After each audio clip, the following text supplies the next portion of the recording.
Welcome back, guys. Today we have a very, very special guest. Would you like to introduce yourself? Yes, my name is Kia Commodore. I'm a financial educator, author, and founder of financial education platform Pennies to Pounds. Pennies to Pounds, you need to follow them. I follow them. I watch them all the time. They always come up on my For You page. But let's begin. So thank you for coming. Thank you for having me. And there's a common theme going. Everyone that comes onto my podcast, they always have red velvet. Oh my gosh. So there's so many. I think only twice I had a different flavour, which was chocolate. Yeah. So Thank you so much. Oh my gosh, this is going to be me. I'm trying to get fit for summer, but now you've ruined it. I had about 2. No, I'm joking. I had about 2 today. This is going to be me. I had about 2 today. No, thank you. I'm going to put this here because this is coming right the way. Ooh. Yeah, there you go. There we go. Thank you. Let's kick off with our first question. What is your ideal holiday? My ideal holiday, I travel a lot, see. Do you? I travel a lot. I think last year I went on 14 trips.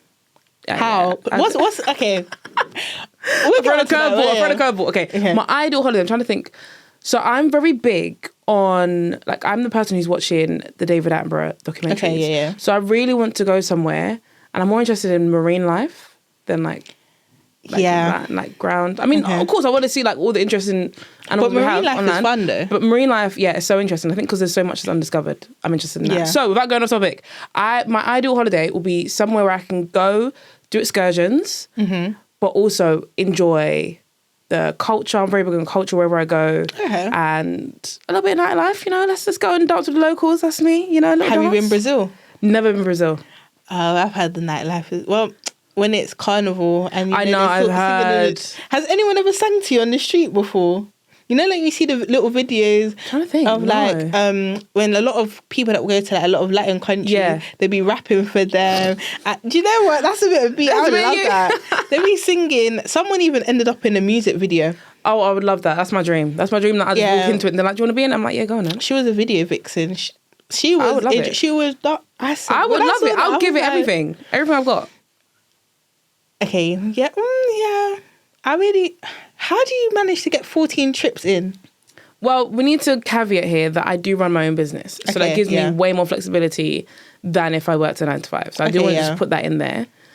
But I love traveling, and I made a pledge to myself because I've been running this business for over 5 years now. Okay. And the first 3.5, 4 years, I sacrificed a lot to build up Pennies to Pounds to what it is today. That meant sacrificing income, sacrificing seeing friends, you know, the things that made me happy because I knew what the bigger goal was. So I think it was in our 4th year, I decided that I want to travel. I want to travel, and that's something I'm really passionate about. I love seeing different places. I love going to different places. So I made a vow to myself to travel. I travelled a lot last year. I've calmed it down this year. But I went on 14 trips. I think only like 2 or 3 were in Europe. So they're all outside of Europe. I did a lot of travelling last year. Okay. Well, leading on to my next question, tell us about yourself and Pounds to Pennies. Oh, we're around Pennies to Pounds. Pennies to Pounds. Pennies to Pounds. Yes. So like I said, I'm a financial educator. Been doing this for 5 years now. And I did it pretty much straight out of uni. Graduated. What did you study? French and business. Ooh, bonjour. That's what you got. I did study French. I got a D in French. Is that in secondary school? Yeah. Let's not talk about my French education. It was a mess because I went to 2 schools, and my first school French teacher, she was very lazy. Very lazy, and she used to I don't know if they still do it now in schools, but she would drop down people's grades. So if you're like performing at A star, she would say you're going to achieve C. What, to keep you working? Or? No, just so when I don't know if it's an initiative at my old school that they had, but when you reach the A star, she got paid more. Or something like that. I don't know. That's the rumour that was going around in the school, was that there was this girl, she's French speaking, really good, A star every time. And her predicted grade was a C. And she was like, that don't make any sense. So apparently, don't know if there's an initiative going on in my school at the time. If my teacher ever sees this, I don't know if she remembers me. I don't even know where she is. I just remember what she looks like. I can't even remember her name, but everyone knows she was lazy as hell. We would teach herself out of the book. That's crazy. Yeah, so then I went to another school. The French teacher was much more better, and I got a D. I didn't want to do French, but... Fair. I hear it. Language is not for everyone, but I kept it going from GCSE to sixth form. That's really good. Yep. And I did all that, did straight out of uni, started Pennies to Pounds, which I didn't plan to start. It just kind of happened. How did it just kind of happen? I had a tweet go viral. It wasn't my plan. My plan was... What was the tweet? I made a tweet on the Help to Buy ISA. So that was closing at the time, 5 years ago. Mm-hmm. And it's now been replaced by the Lifetime ISA. But before that, we had the Help to Buy ISA. So I did a tweet on how that works. That went viral. Did a few more tweets that went viral. Ended up doing some stuff for the BBC. And it kind of just grew from there very quickly. So I was just not long finished my dissertation, ready to graduate uni. And before I knew it, I had this career path mapped out that I didn't even know what it was going to be. Really? That's really interesting, you know, just one viral tweet and then... So where did you get the name from? That was a hard one. I'm not good at coming up with names.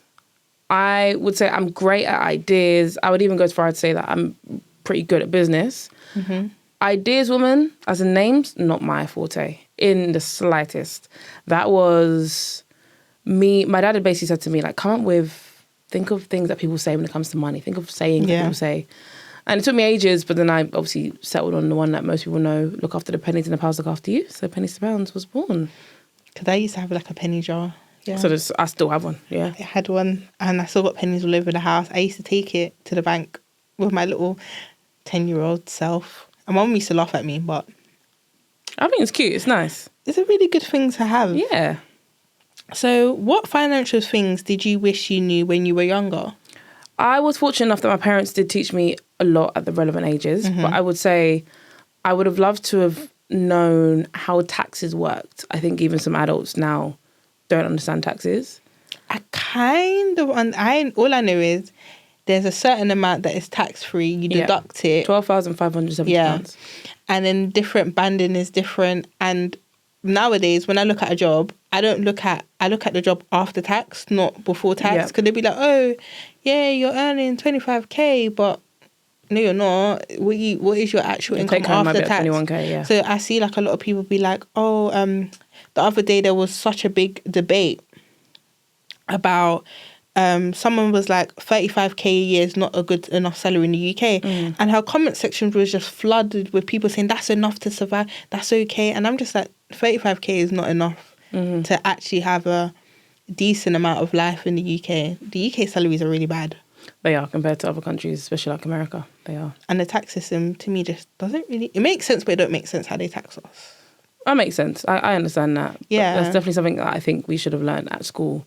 Definitely. To prepare us for the working world, I would say. I think I learned everything from watching your videos. Oh, thank you. One of the questions actually come up. That's how I found you on TikTok. And I saved it. But we'll get onto that question. When we get to that question, explain why I saved it. Why is financial literacy critical, do you think? Financial literacy is critical, important, imperative because everyone needs it. It's one of the few things in life that everyone needs to understand because we all use money.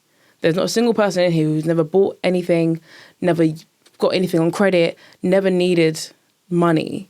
So if we all spend money every day near enough, then we will need to understand how money works, and that is where financial literacy and financial education comes in. Do you feel like... what's the best way to word this question? Do you feel like because people lack the financial literacy, they have put themselves in positions whereby they have like a negative view of money?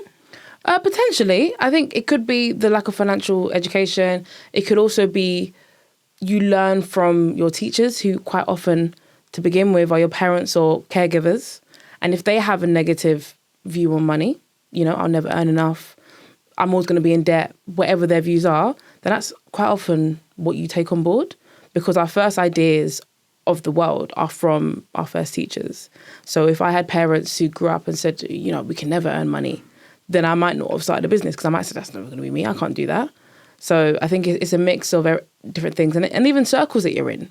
I mean, obviously, we've all gone through some sort of education system and you probably picked up friends along the way. Mm-hmm. You'll find that if you're trying to reach a level of growth, yet you have friends who might have this kind of restrictive, limiting mindset, that is going to impact you because you are the sum of the the 5-6 people that you spend the most time with. So if you have 5-6 people who think, I'm always going to be broke, I'm just kind of just paycheck to paycheck, you're going to believe that's your reality. Paycheck, but then when you shift your friendship group, like I have a lot of friends who are multi-millionaires now in business. When I sit down and think about things and what I can achieve in my business, I'm like, of course I can become a millionaire, but that's just all because of who I'm around. So like, what advice would you have for someone that has either wants to like learn a bit more about financial literacy? What would you recommend them to do? I would say first and foremost is to figure out where you struggle when it comes to money management. So it could be spending too much. It could be relying on things like Deliveroo and Uber Eats.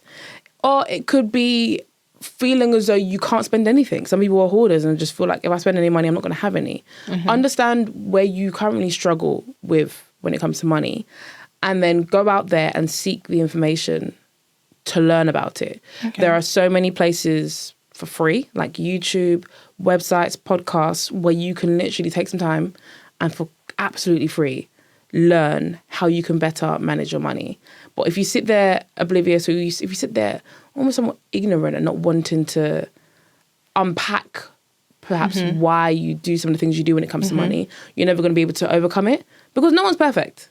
Yeah. And if you are bad with money, if you're someone who's an emotional spender, so when things get stressful or when you're happy, you jump online and you order something, then that's okay. But you need to identify it and go and learn and see, right, how can I curb that habit? How can I turn it into a more positive habit? So maybe when I feel that, instead of clicking checkout, I'm just going to put stuff in my basket and leave it for a bit. Because you still get that same high and that same feeling, but then I save the money because I'm not spending the money. You can figure out ways around it when you actually understand what you're struggling with.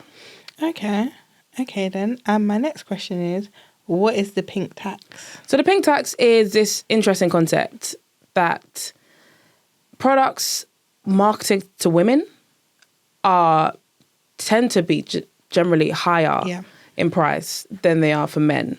Now, this is somewhat a proven fact. You can have a look. Things that are marketed to women are priced more, and that could be things such as deodorant, care, down to sanitary products. They're generally marketed as more expensive. And I think it is around this idea that women are more willing to spend more money on things. Women are also positioned and marketed to as the shoppers in households other than men. Men are happy to buy a 7-in-1. I literally have a 9-in-1 product in my bathroom that my dad has. It's meant to be able to wash your body, wash your hair, wash this. I was like, how do you buy a 9-in-1? 9-in-1? It's insane.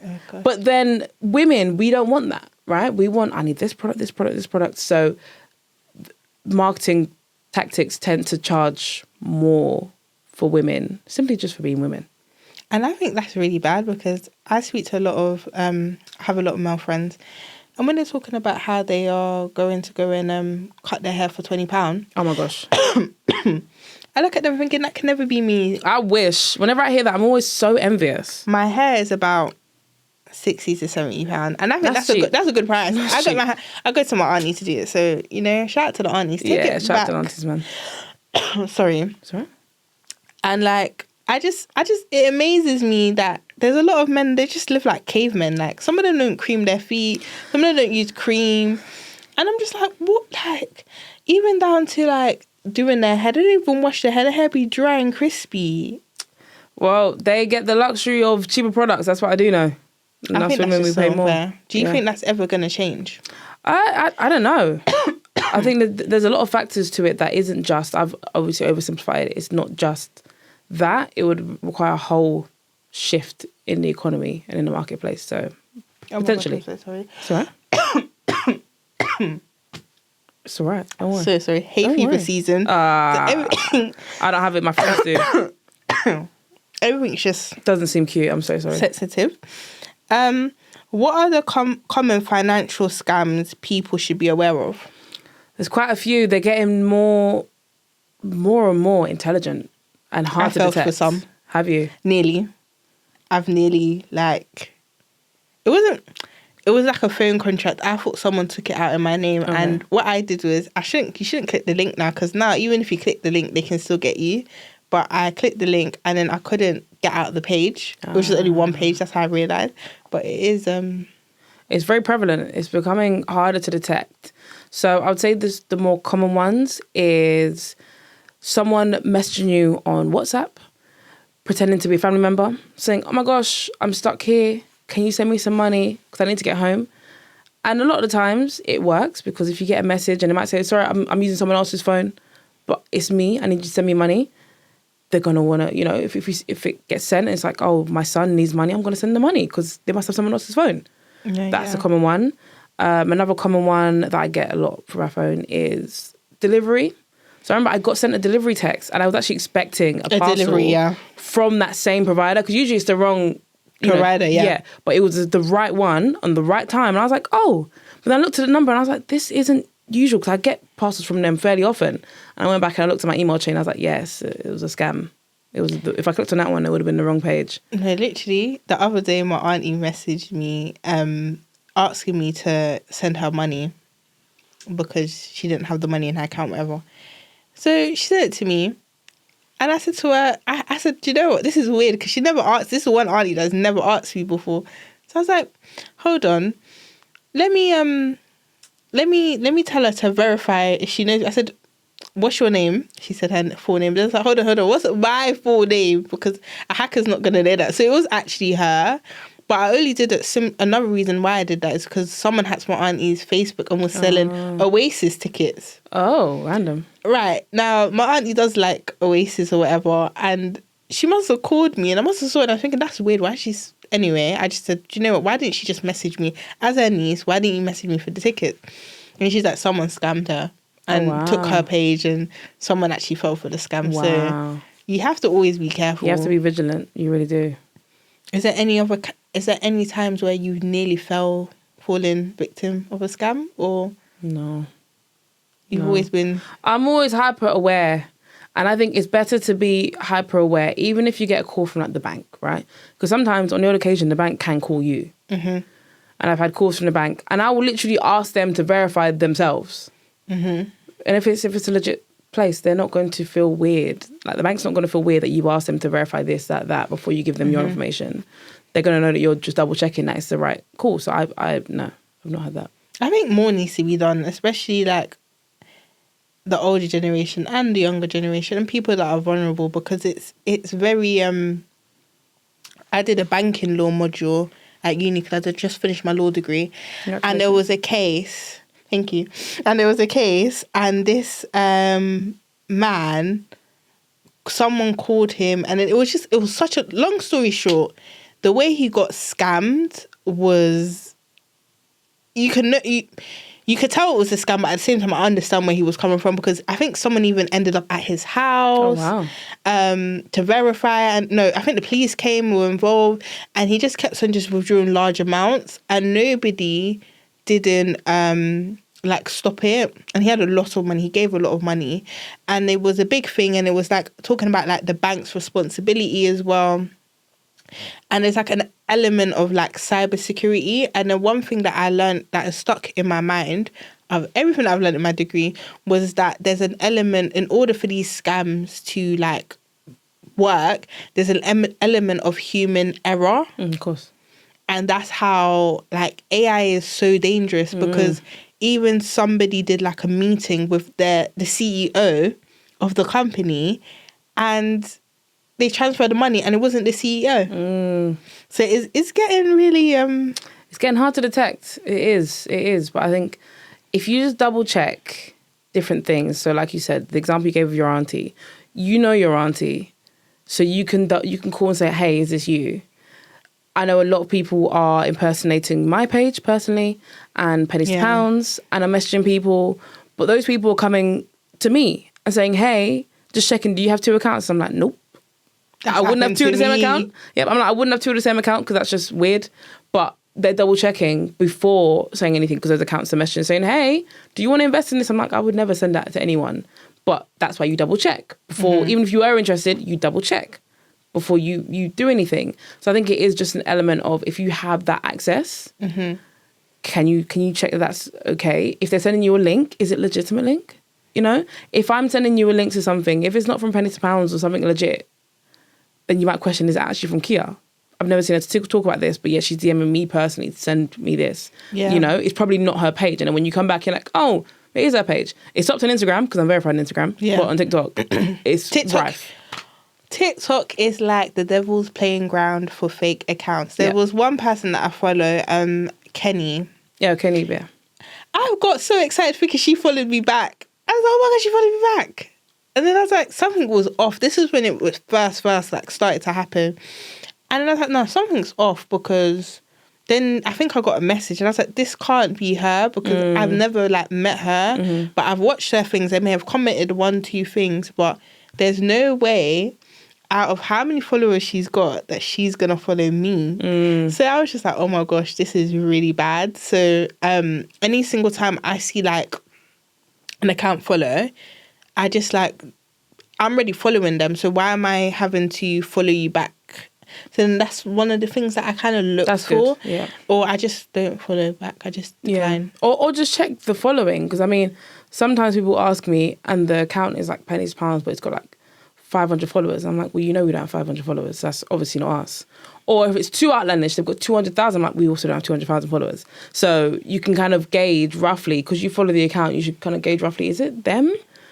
And when was the last time they posted? Because if you look at that, I'm like, they posted a video, like that video we posted was like 6 months ago.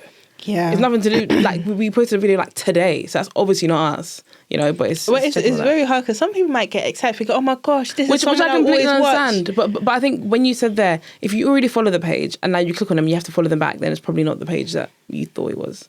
I think TikTok needs to do something, the algorithm. Don't get me, there's been so many debates about it. I got a comment removed because I put a sick face emoji. Oh.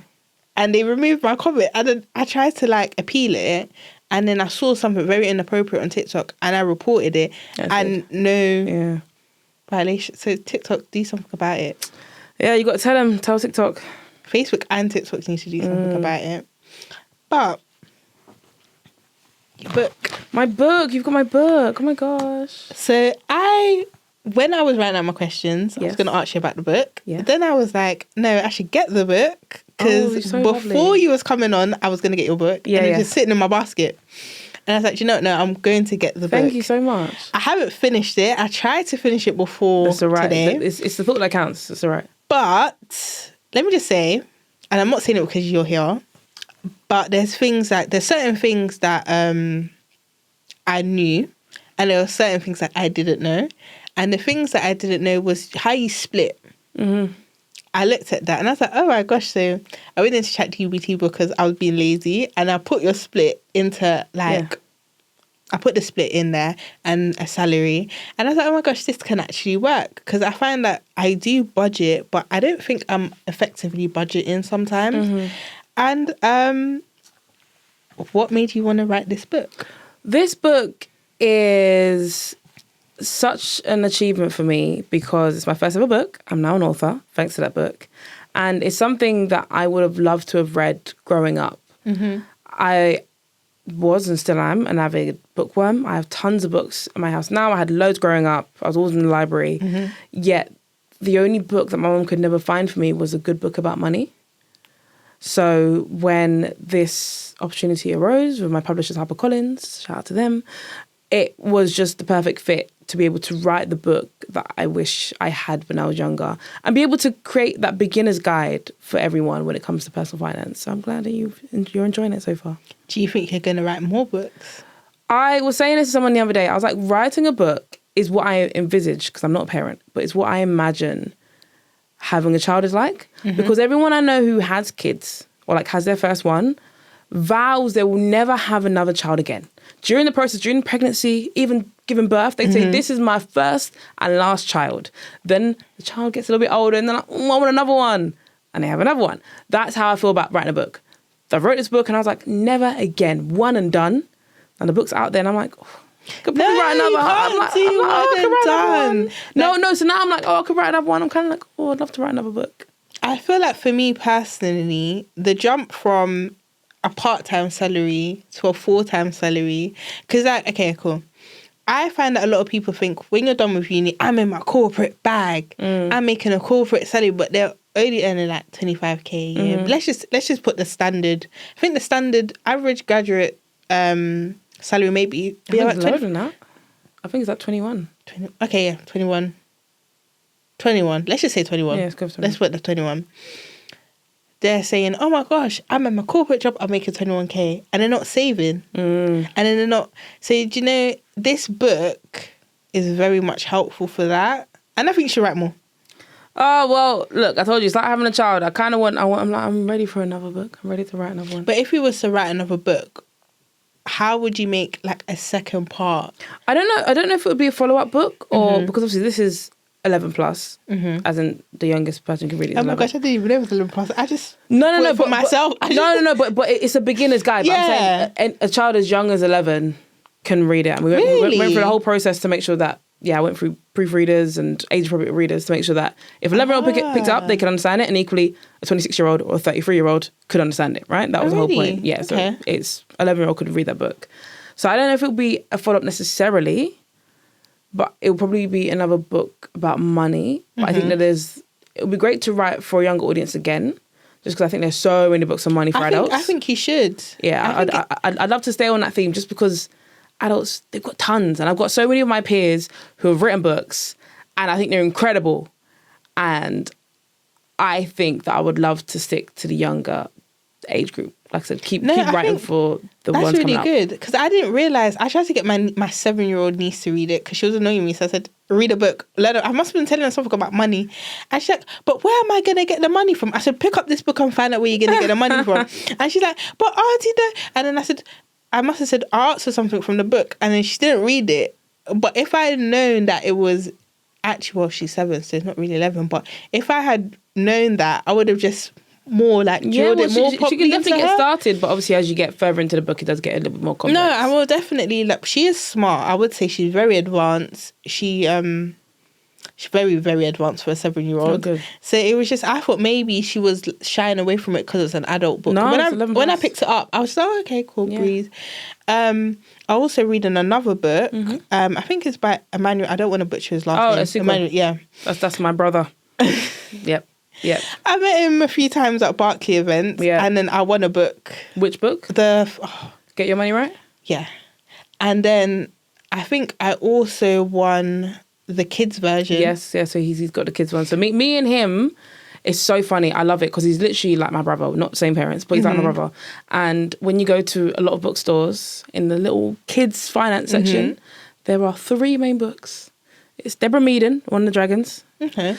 It's Emmanuel and it's mine. And I'm like, to see me and Emmanuel together, our books on the shelf for kids when it comes to money is just, it's amazing. I think it's really good having a kids book because like you said, growing up, we didn't have that. And now I think I was having like conversations with I wanted to read a kid book first and then I was going to give it, but I don't really want to because I just want to, keep I'd rather buy it for the kids because I stopped buying toys. Good. My friends have a lot of kids. Yeah. There's a lot of them. And I was just like, you know what? I'm just going to get them books. Smart. Everyone's going to buy them clothes. Everyone's going to buy them toys. Pick up a book and read because I used to do like reading challenges as a child. I was a big reader. Now I've slacked off a bit. But I think kids' book that's really good. No, I'm actually very happy that it's actually a kids version. Thank you. Because it's a very good read. Thank you. I wouldn't have realised that it was meant to be for kids. Well, that means I've done a good job. I've done a good job straddling the fence between the younger, like under 16, and obviously the 20s and 30s. No, I've done a good job. It's a really good initiative writing a book because it's very I'm assuming it was hard, wasn't it? Writing it. It was intense. I had 4 months to write it. It was very, very... 4 months? I wrote it 4 months. It was intense. Why so? It was the date that my publishers wanted the book to come out based on everything because they have their own timeline of when it needs to be done, approved, printed. I had 3 months and I begged for another month. So 4 months. So what did you when you went into writing it, what was the basics? What made you... So how did you bring it all together as one? So first off, we're in the writing process. Obviously, we agree that I'm going to write this book. And that was right before Christmas 2023. Literally 3 days before Christmas, I signed that contract. And then first week of Jan, I gave them what I believe is 6 chapters in that book. But they're big chapters. What I think the 6 chapters should cover and what I want each chapter to kind of fill out. they came back with their feedback. So you kind of work with your publishers to go back and forth. We cemented that. And then from there, it was down to me to put together the structure of each chapter. Now, I had a rough idea, which I'd kind of marked out for each chapter. But as you write, as I'm writing stuff, I'm like, oh, but it's really important to mention this first before I go into that. So I'd add in a bit more. And I'm like, oh, no, but I need to explain that. That doesn't make sense. So it's kind of like, as I was writing, I would readjust where things fall. Okay. And then it's down to my publishers, you know, when you go to editing, they might say, oh, that's not really relevant. Or actually, we can mention that later on in the book because you're going to talk about that. You know, then you kind of place stuff in the right position. Okay, that's really good. I never thought of writing books like that, getting the chapters first. I thought you would just do it as you go along. No, because you need to know what you're writing. And also, if you were self-publishing, as in like if you published the book yourself, no one's behind you, that's fine. But I had HarperCollins, one of the biggest publishers in the world. So they wanted obviously to collaborate and they need to be happy on how the book's going to flow. So we do the chapters first. Then within the chapters, I can tell them, obviously, I'm the expert in this, so I think we should cover this. This isn't relevant for that age, so we won't do that in this book. But if we did another book, we can do that, you know, and kind of help the flow. Okay. Did they reach out to you, or did you have to look for someone? So the publishing world is interesting. You can self-publish, like I said, publish your own book. You can pitch to publishing houses and say, this is the idea I have, and they can pick it up or not. Or they can come to you. In this instance, they came to me with the proposal. But the proposal that's really fit. good. The proposal really made sense. This wasn't the first conversation I had with publishers. I'd spoken numerous times. Yeah, numerous times. But this book really felt like it was meant to be for me, and it was meant to happen. I think, like I said, writing for kids, and to see how small a section there is even now for kids' finance books. And again, it's not just for kids, but you know, technically, technically it falls into that versus adults. Adults, you can walk into Waterstones today and it'll be wall to wall, different finance books from American authors to British to Australian. There's tons, and many of my peers are on that shelf, and I'm so happy for them. But to be one of the small under 5, under 10 authors who have written for kids, and my book is in the UK, you can get it in the US and in Canada. Oh wow, that's amazing. Really good. Yeah. I think that's very is amazing. Like I feel like you should be so proud. Thank you. I think I don't know. Yeah, you should be very proud because it's like only 3. Yeah, only 3 kids finance books. And you know what? Only when I said it on this podcast, I've never actually sat there and thought about it. But I just know every time I go to a store, my book is in most stores, so not in every single one. But when I go into a store, my book is there. It's How to Handle Money. It's E-Man's book, and it's Deborah Meaden's book. No, because it's amazing because a lot of kids, you have fantasy. There's so many books for fantasy. And that's such a niche for finance. Yeah. I'm making my niece read this book. I don't care what she says. I'm going to make her read. Well, I hope she enjoys it. I hope she takes some lessons from early. She'll be ahead of the game, that's for sure. Yeah, I definitely want her to be ahead of the game. I want anyone who watches this, all younger children, to actually be ahead of where I am. Because it's like, I have a little cousin, he's going to be 5 soon, and it's like my auntie said it to me as well. She's like, I want him to be ahead of you. He's gonna watch this actually. Oh, good. He's gonna watch it. He's like, big sister, cousin Renee's on the TV. I saw you on the TV. That's what he said. And I was on like an interview for did like a little video for Bank of England at an event. They were at UK Black British. Oh, okay, yeah. I'm saying it the wrong way around. I always say things the wrong way around. But he was there and he saw me and he's like, I saw you on the Bank of England. And he's obsessed with like planets. And I mentioned planets. And he's like, you said that the bank is like the sun and this and that. And I was just like, oh my gosh, this little boy is just watching me. But I would actually get him to read it. Yeah. And see what he says. And I think, yeah, it's really good. Thank you. I'm actually so happy it's a kid's book. I don't know. I appreciate it. It's really good. So leading on to my next question, how can students budget effectively during university? This was probably one of the hardest things for me when I was at university, purely because I had no money to budget. I was very poor during first year especially. But budgeting, I think people view it as a form of restriction. If I tell young people to budget, they think I'm telling them to no longer have fun. That is not what I'm saying. Yeah. Budgeting needs to be reframed as a form of control. You're controlling where your money goes and how much goes where. So if you're a student at university, you're probably relying on your maintenance loan, some from student finance. Maybe you have parents who can afford to help you. That wasn't my case. Or maybe you have a part-time job, right? So you've got income coming in from different places, hopefully. What you need to do is you need to sit down. The most important thing that you need to pay for is the roof over your head if you move that from home. Yeah. Doesn't matter how much money you have. Even if you tell me I will have nothing left, doesn't matter. You need to pay for your rent. Everything else you can figure out. You can lean on friends. You can ask fit people. You can do different things. You can sell bits and bobs, clothes you got in your wardrobe that you don't use anymore. There's other ways to make money. But the first thing you need to budget for is your bills, and that is ideally probably your rent and maybe some bills if you don't live in uni accommodation, right? Then outside of that, you need to really be diligent with where your money goes. So we want enjoyment. You're in university. You only go uni once. I know I had the best time in uni. I made the most of it, but I also made sure that I had money to eat. Money to clothe myself, and then I set aside money for entertainment and fun. So if there's parties coming up, you know what's going on here. There's that in 2 weeks' time. We want to go to that and buy tickets. Plan out your spending so that you're not there rummaging around trying to lean on your overdraft to get these things. You've really planned out whatever money you have so that you can actually enjoy yourself without having to worry about, oh my gosh, if I tap my card, I don't know if it's going to decline. I'm going to have money. You've planned out what you have. Okay, then. And do you feel like what should you do if you feel you're finding it difficult to stick to your budget? Because sometimes I find it difficult to stick to my budget and I kind of splurge. So okay, let me ask you this: what is the difficulty? What do you find difficult about it then? Because when people say this, I'm always interested to find out why, and then I can always unpick it. Okay, so I'll give you a perfect example. The other day I went to a taco festival and I went to go and play paddle. I went out to eat. After paddle, I spent £100 that day. Why did you spend £100? It just added up. But what did you budget for that day? I didn't budget for that day. That's the problem. So you don't struggle to stick to a budget because you didn't have one in place.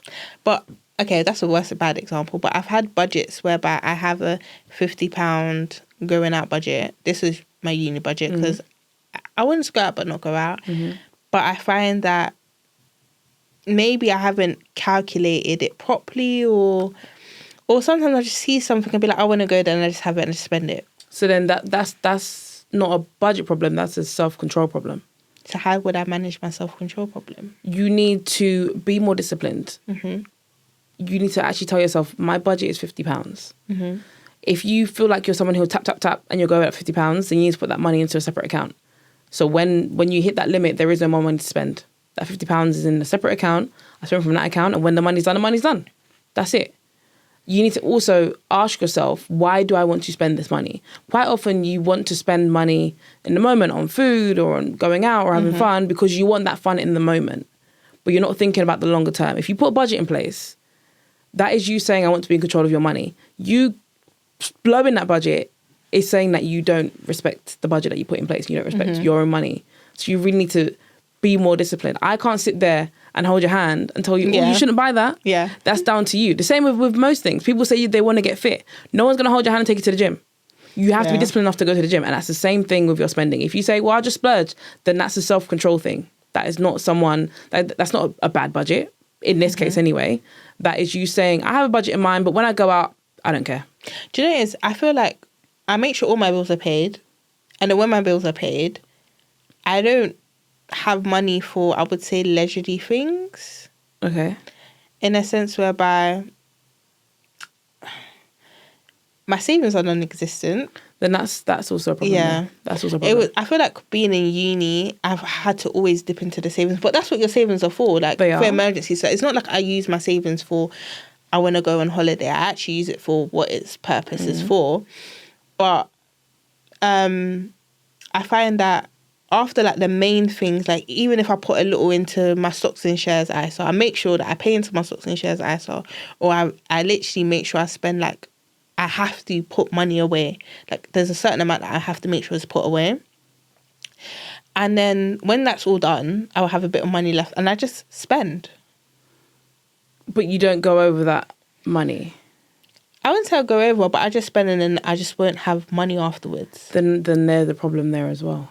Yeah. Because you need to know where your money's going. You just told me that once I've covered the stuff so I'm not kicked out and on the street and I can eat, I just spend like there's no tomorrow, and that's not really how life is. Because, it's great. When you're in uni, it feels like that is the world you're in, and it is, but then you get really brought back to earth when you leave uni and you're like, this is actually real life again, and I've actually got to budget my money.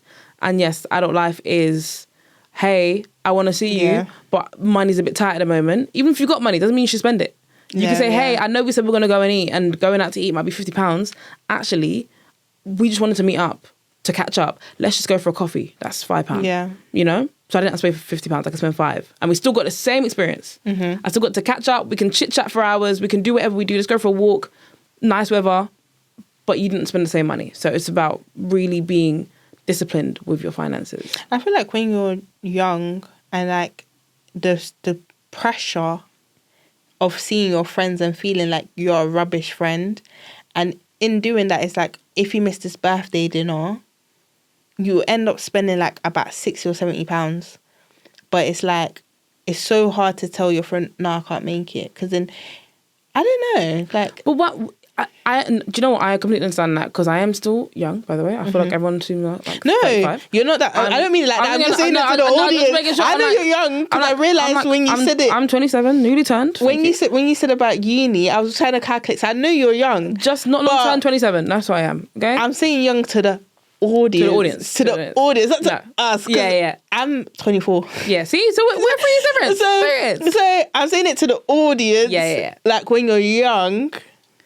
What I would say, no, it's a good question. What I would say is, I understand that, and I think I had that to an extent, for sure. But what you need to realise is that no one else is paying your bills but you. Yeah.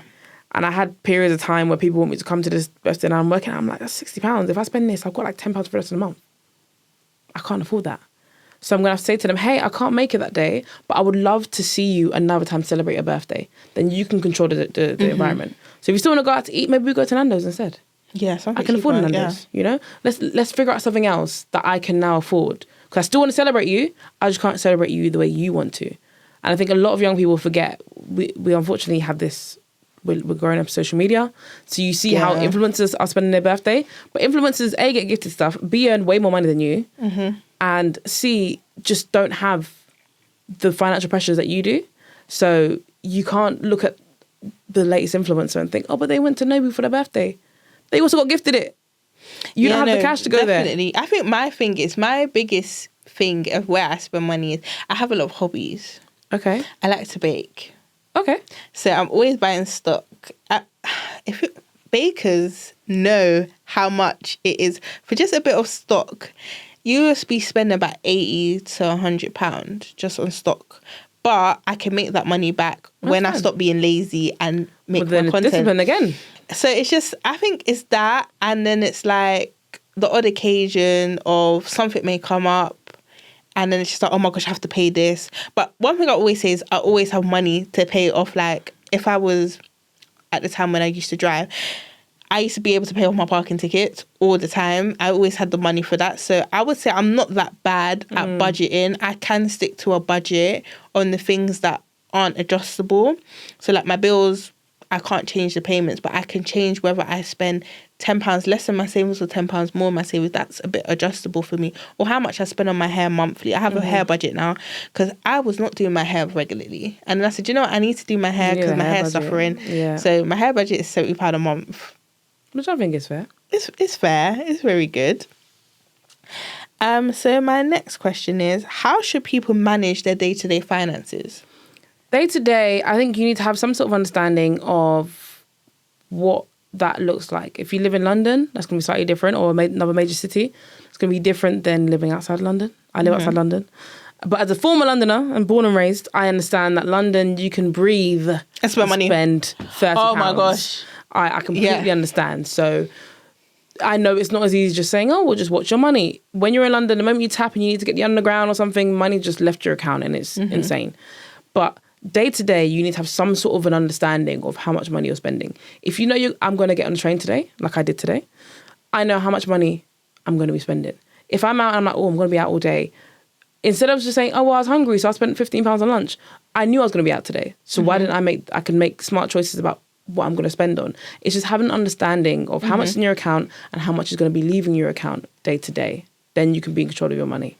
Okay, I think with me, my biggest expense because when I'm in Colchester, I walk everywhere. I don't really get the bus, and the bus is like £2. But when I come back to London, bearing in mind my budget is for my house in Colchester, when I come back to London, I'm tapping constantly.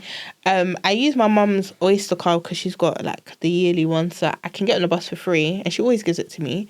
But I just feel like that's the expense I don't think. And one time, £8.50 and TFL. I'm sorry, you don't take it out on the day. You'll take it out 2 or 3 days later, and that's the £8.50. Yeah. Where did I go for £8.50? Yeah. But look, now it's sunnier. Mm-hmm. You can always, because it depends on what zone you get in on and get off at. Mm-hmm. Some people will tap out a zone or two before, so like they're saying within the same zone, so it's cheaper, and then you can walk the distance. Really? Yeah. I do like to walk, but I've never thought to do that. Yeah, obviously, as long as it's not like a major walk, you don't want to tap out and you still got an hour ahead of you. Mm-hmm. But if it means that I go from here to here and I'm still within the same zone, that makes it cheaper, but I'm going 2 stops later, I can walk those 2 stops, as long as it's not a massive journey. Oh, wow, I'm going to actually do that. Oh, that's really interesting. So what are 3 things everyone should be saving for? And something to add, what account should they have? 3 things everyone should be saving for. Again, this varies, but if we're just being very general, number 1 should be future you, so your retirement. Okay. You in your 60s, plan for that now in your 20s and 30s. Mm-hmm. When I tell a lot of people this, they're like, oh, but I'm so young. I get it. But if you look at your parents, you know, hopefully your parents aren't working, but the chances are, especially if you're an ethnic minority, they probably are. They're probably in their 60s working. And if you don't want that for them, and I know you definitely don't want that for yourself. Mm-hmm. So you need to be doing stuff right now to make sure that doesn't happen to you. And that is looking at things like a pension. If you are in a workplace, once you hit the age of 22 and earn more than £10,000 per year, you're automatically enrolled. Are you contributing to your pension? How much are you contributing? On top of that, how much is your employer contributing? Because some of them will match what you're putting in. Yeah. And that's just extra money that you're deferring for the future, right? So look at future you and what you can do, number 1. Number 2, I would say save for a rainy day. That's a given. Mm-hmm. Because when it rains, it pours. So if you don't have any savings, if you sit there saying, oh, but I'll just kind of get by. When something happens, it's not me wishing it upon you. Life happens. When something happens and you need £300, you don't want to be turned into debt or credit. You should have money sat there that you can draw down on to help you. And the third one will probably be some sort of self-improvement. Okay. That's one thing I think everyone should be saving for. Something to improve you, whether it's in your career, whether it's just for you generally. Maybe you love photography and you just want to take a photography course. Have some money there for growing you and developing what you want to do. Okay then. And what savings accounts? Oh yes, sorry, you asked me accounts. For future you, obviously a pension, or the LISA. A lot of people don't know that the lifetime ISA, you can save towards your retirement in there as well. Even if you're using it towards a house, you can get your house, take the money out and keep saving in there to your retirement. Oh, you can keep you can keep saving and still keep getting the government bonus on top. Really? Mm-hmm. Yep. I have a lifetime ISA. I didn't know that. Yep. So if you get your house, you can keep taking the money out, buy your house and keep saving in there for your retirement. I knew about you could, if you don't buy and you can do your retirement, but you can do both. That you can, okay then. Yeah. So I'm going to do that. Yeah. So what if because now I think the government, correct me if I'm wrong, didn't the government change the rules that you can have 2? You can have more than one type of ISA and you can open it within the same year now. Yeah. Yeah. So if I was to open another one of the lifetime ISAs and I just save in there. You wouldn't be able to get the bonus on both. No, not to buy my house, but would I be able to save, let's just say I got Tembo, I used my Tembo to buy my house and I got Money Box. Am I still be able to save? Okay, so I just have to keep lifetime ISA, you need to just have one. But everything else, so you can have more than one stocks and shares ISA. You can have more than one cash ISA. But the lifetime ISA, you can have one.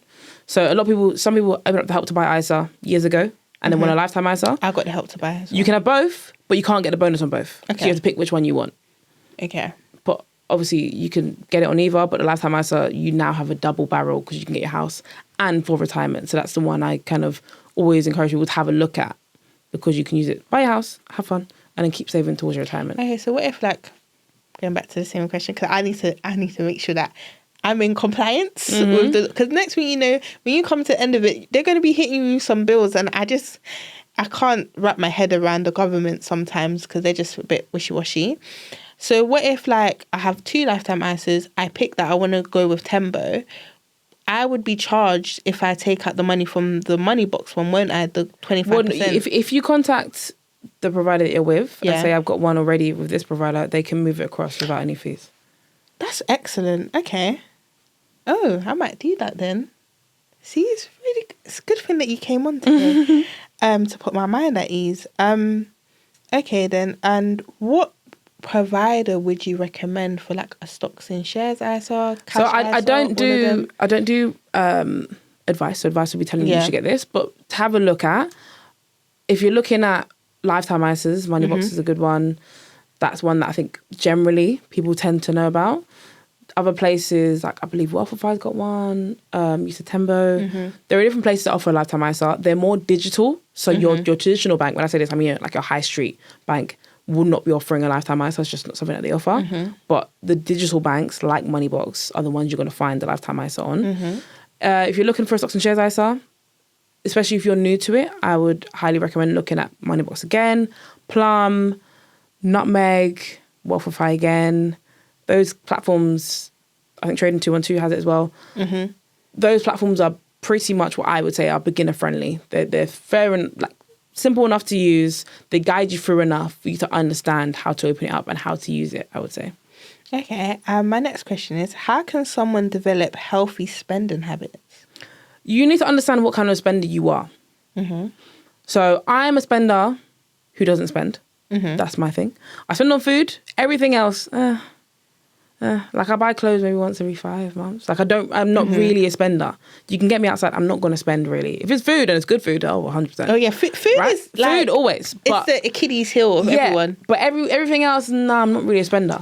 But you need to understand what kind of spender you are. Are you someone who will splurge? You take me outside and I see a shop, I'm going to buy? Are you someone who doesn't really spend much? Are you someone who's an emotional spender? Understand how you spend and then put those habits in place. So for me, like I said, I don't spend much on other stuff that's not food. But if it's food, I will still put that budget in place and say, do I really need it? Or is that food at home? Because sometimes I don't always need to get food at home. There's always rice at home, right? Sometimes I want to treat myself, but other times I'm like, okay, you can make it home. Home is 20 minutes away. I can definitely go home. Make it home. And you get a bigger portion and it's cheaper. It lasts as long. I can make more, it's cheaper.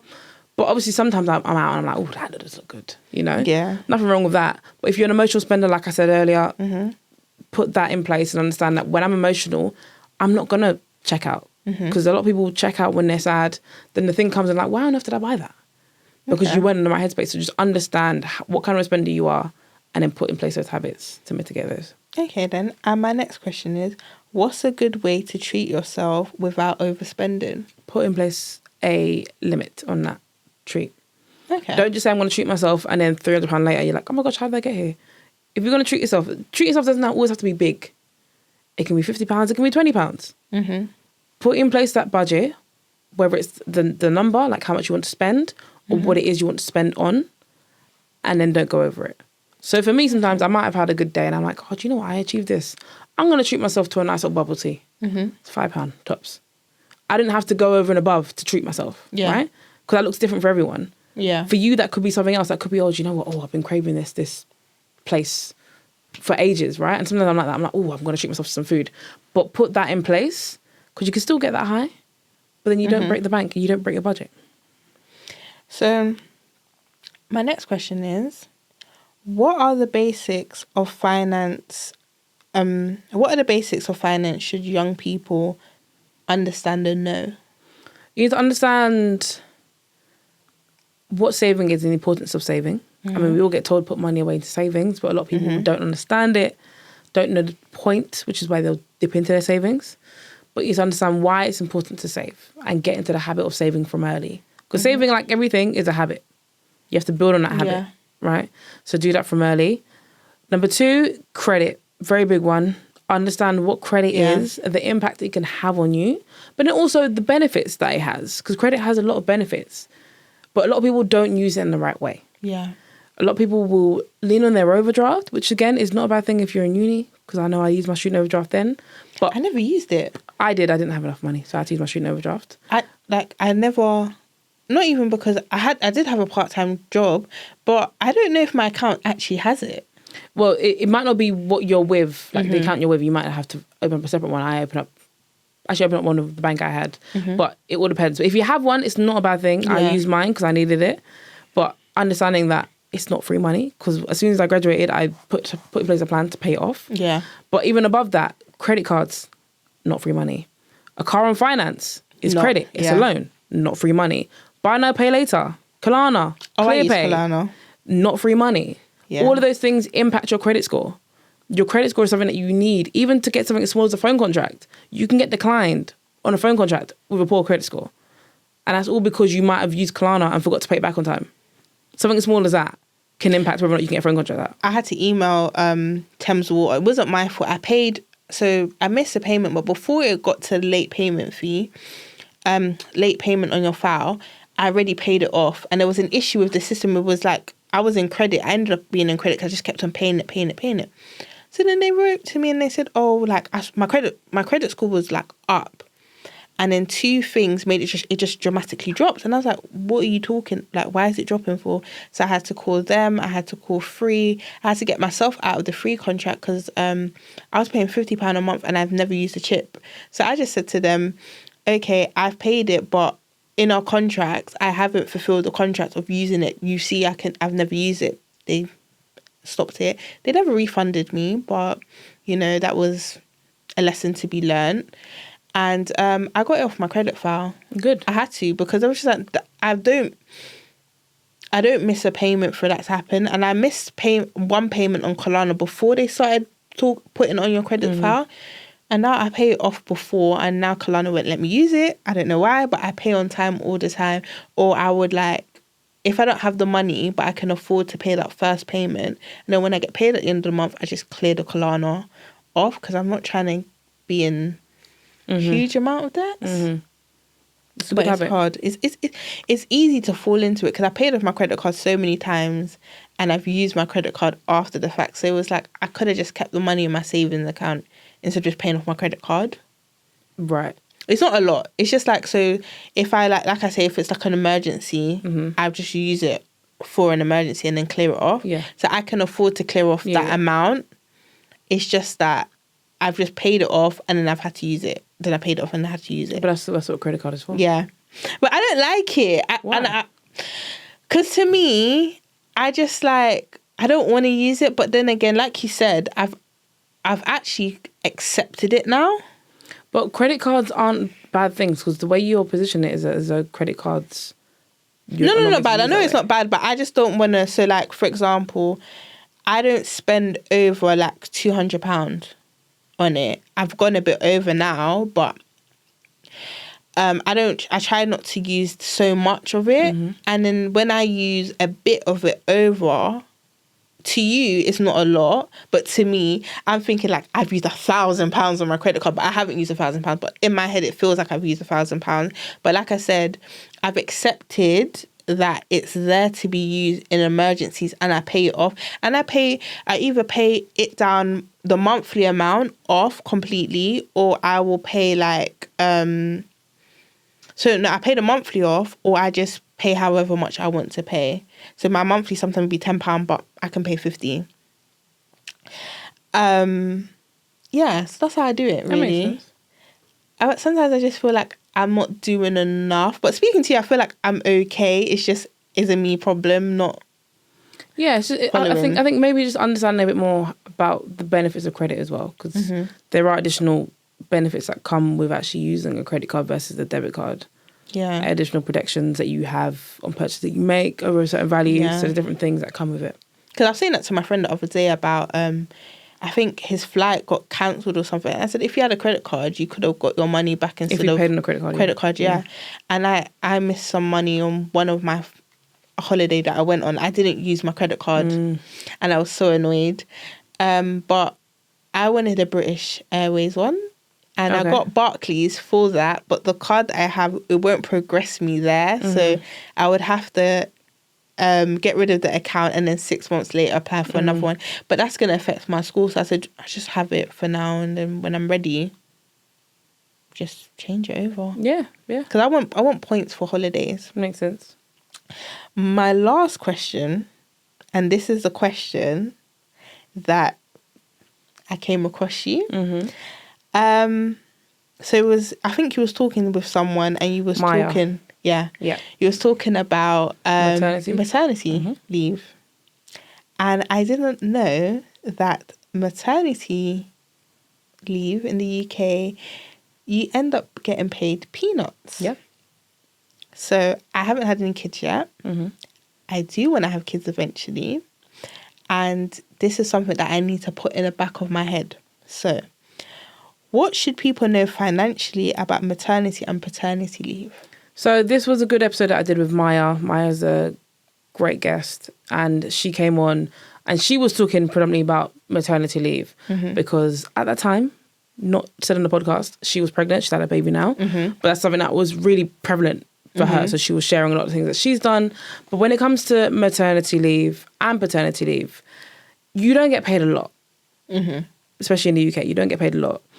Mums typically get a year off, but that money, depending on how much you get paid, that all varies between your employer. So some employers will pay you full amount for 6 months and half it.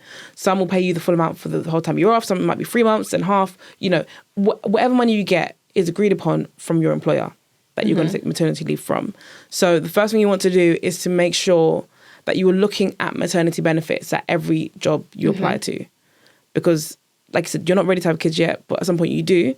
So if you're looking to find a job that's going to be your career, you can't now just look at everything else that you need right now and overlook maternity, because if you fall pregnant in that job and yet the maternity pay is nothing, then how's that going to help you? Unless you have a bucket of money stacked away, you're going to need that money. So understand what that looks like. Understand how long you can have off. Paternity leave especially, it's becoming a little bit more prevalent in the UK, but paternity leave is usually around 2 weeks, which is pants for a new dad. But a lot of good companies now are offering longer paternity leaves. Yeah. And are offering better pay for dads who want to take the time off, because sometimes the mum is a breadwinner. So the mum can't have all the time off. So you might want to go back to work and dad might want to take time off. You might just want to swap. Yeah. You might want to both be off, right? Yeah. So you need to have a look at what those benefits look like and plan out your finances. There are people who perhaps you're already in a job and the paternity pay isn't great, but if you know that you want to fall pregnant in a year's time, for example, you have a year now to plan for your finances. You know, right, this is what I expect to get in my maternity. You're going to get that in paternity. We still have a shortfall of X amount. We need to work now to make sure we start saving for our child and for that time off, because you can plan for your finances ahead of time. Obviously, some people...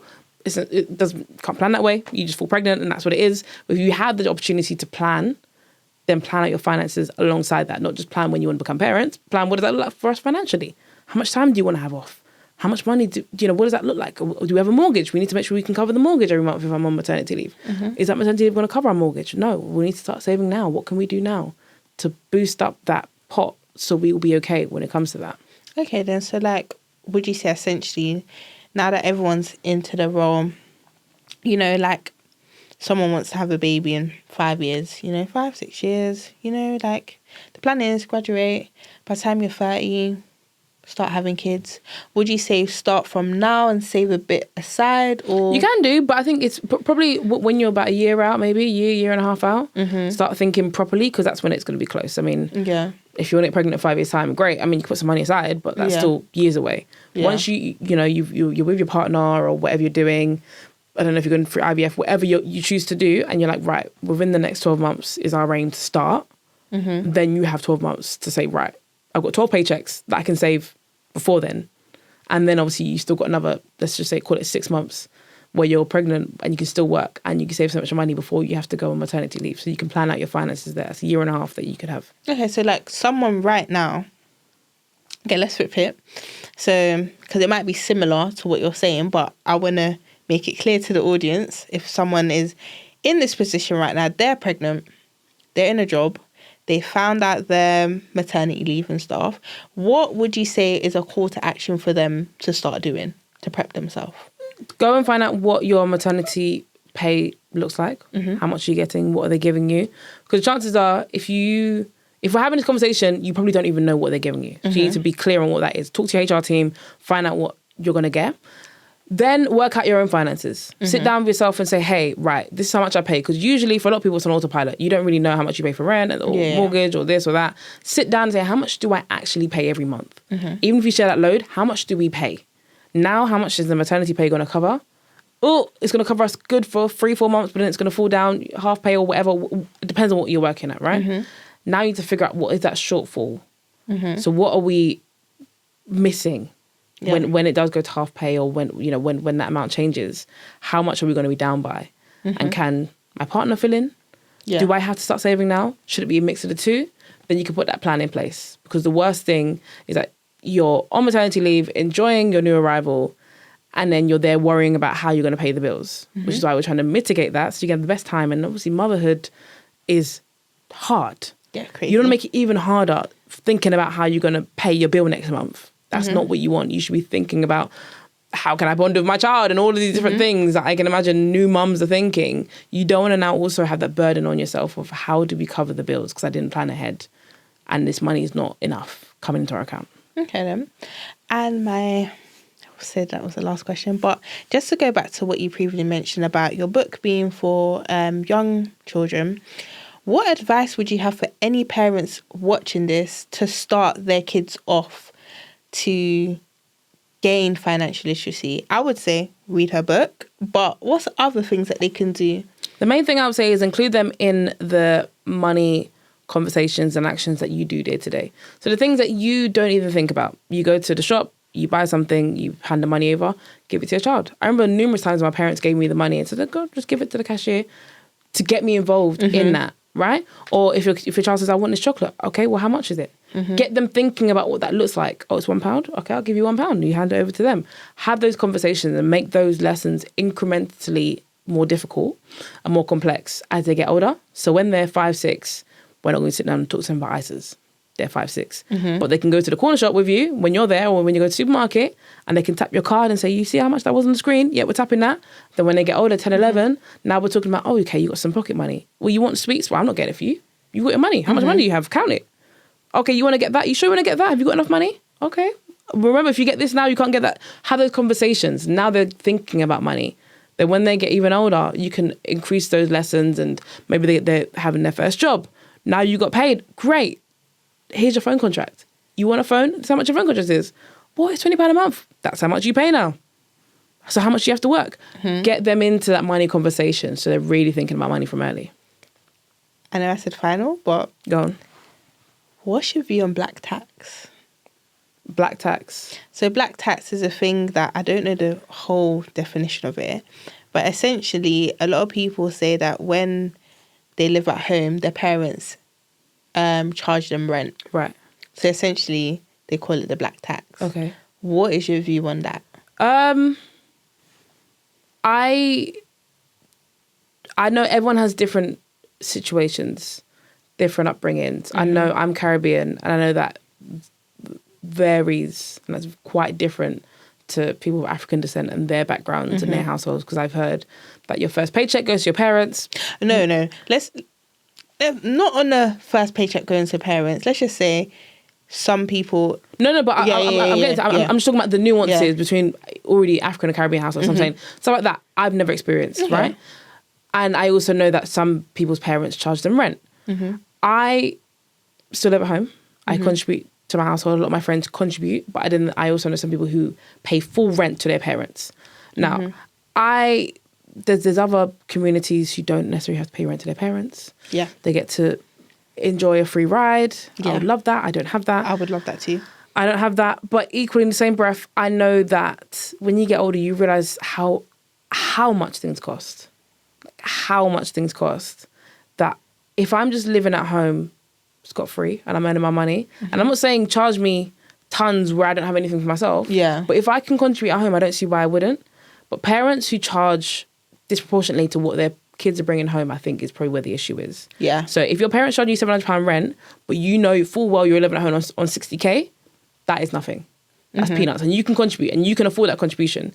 But if your parents charge you £700 rent and you're on 25k, that's a lot of money. And that's probably where that conversation needs to be had. So I think everything needs to be in proportion. Because I think most kids, I don't say all, but most kids who have a good relationship with their parents want to help out at home. You don't want your parents to work all the time and be struggling for money. You want to help out. If I can afford to give you some money, I'll give you some money. I think there's benefits. There's a lot of benefits of contributing to the household, because I started uni at 21. So before 21, I already knew how to budget and, know how to pay the bills. It wasn't a hard thing for me. Like, I had how much I pay for food, my cleaning products, etc. And I just started adding things more and more. So I think it's very good to have that, outlook, because when you start to move and live by yourself, you'll be shocked. You'll be shocked of how much you have to pay. Absolutely. And I just think if you have parents who provide for you, in my opinion, then I don't see that there's a problem. But again, I think everything's in proportion. If a parent's charging insane amounts for rent compared to what the child's bringing in, I don't know about that. But if you can afford to contribute, if you're on a good salary, and I know a lot of people who are on 70k salary living in their mum's house, I don't see why you wouldn't want to help out your mum or your dad. No, definitely. So we're finished. But any final thoughts? Anything from today do you want someone to, who's watching this, to draw upon or take something away? I would say if you could take anything away from this, it is to plan for your future. Look at your pension. Look at what you can do to make sure that future you doesn't have to work to your 60, 70. Because a lot of people tell me they want to retire at 40, but aren't doing anything right now to ensure that is the case. So think about future you from today. Oh, thank you so much for coming. Thank you for having me. And please make sure you head over to our page, watch our page, Pennies to Pounds. Have a little listen. There's so many things that you could learn from. And she speaks about a lot of things, a lot of range of things. And I've seen your challenge. There's a challenge that you have. Saving challenge, yeah. I looked at it. I want to do it. But I don't know. I don't know how I would do it. What do you mean? So I think there's one that I saw recently that you posted. I can do that one, but there was another one you put, and I was like, I don't think I'll have enough for that month to cover because on my part-time salary. But now I'm moving to full-time. But there's different. Yeah. Our challenges always have different tiers. No, definitely. I saw, like I said, when I saw the recent one, I was like, oh my gosh, I can do that one. But coming from a part-time salary standpoint, I was just like, oh my gosh, I can't do that. How am I going to do it? But I saw that one and I was like, yeah, I can do that. I think I'm going to do one of your challenges. Good, thank you. And see how it goes. Good. Save some money. Get some coins. Yeah, but thank you so much for coming. Thank you for having me. Have a nice day. It's hot outside today. It's boiling. Thank you.